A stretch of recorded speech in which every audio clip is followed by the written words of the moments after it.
Bom dia a todos que fazem presente nesse momento, né?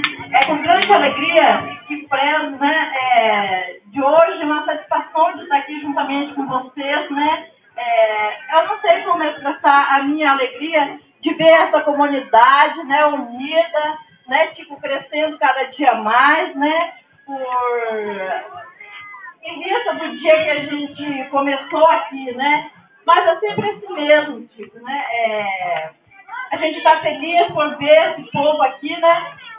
Atravessando muita barreira, muita dificuldade, né? Que a gente encontra todo dia, né? Mas isso acontece na vida da gente, né? Nem tudo a gente recebe com facilidade, né? As barreiras, as dificuldades se encontram, a gente encontra, né? Mas para a gente atravessar, né? Passar. Isso nos fortalece bastante, Chico, né? Assim como vocês têm dito, né? Que não teve apoio de ninguém, né? Estamos aí, né? Firme, né? Nessa caminhada, né? Esperando que o ano que vem, se Deus quiser, seja melhor, né? E parabenizar todos os moradores, né? Que hoje estão aqui. Não diria assim, com tristeza, né? Mas sim com alegria, né? De cada um ter seu barraquinho hoje, né? As pessoas que não tinham lugar para morar, né? E que hoje tem, né? A gente fica feliz, né? Eu estou feliz por isso, né? Não moro aqui, mas faço parte, né? De tudo, né? Das pessoas que vieram, né? Dos guerreiros que entraram aqui, que hoje se encontram, né? Tá de parabéns aqui a Dona Maria, né? Eu não vou citar o nome de todos, porque às vezes eu posso estar errando, né? E esquecer os companheiros, né, da luta, né?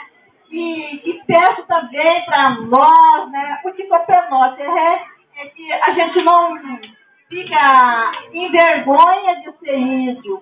Nós temos que cultivar essas crianças, né? Que será o futuro do amanhã, né?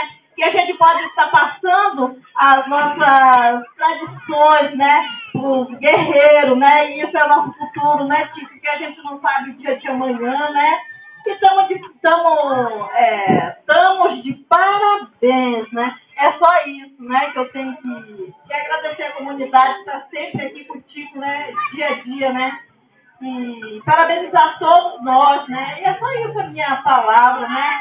E quero deixar também, né? Que a Nossa Senhora Aparecida cubra, derrame a proteção entre nós, né? Que estamos aqui, né? Eu cubra com o manto sagrado, né? E São Sebastião, né? E dê saúde a todos os moradores daqui, né? Meu muito obrigado. Eu sou Tuca Litu, da aldeia IPEG, né? Que faço parte do tipo também.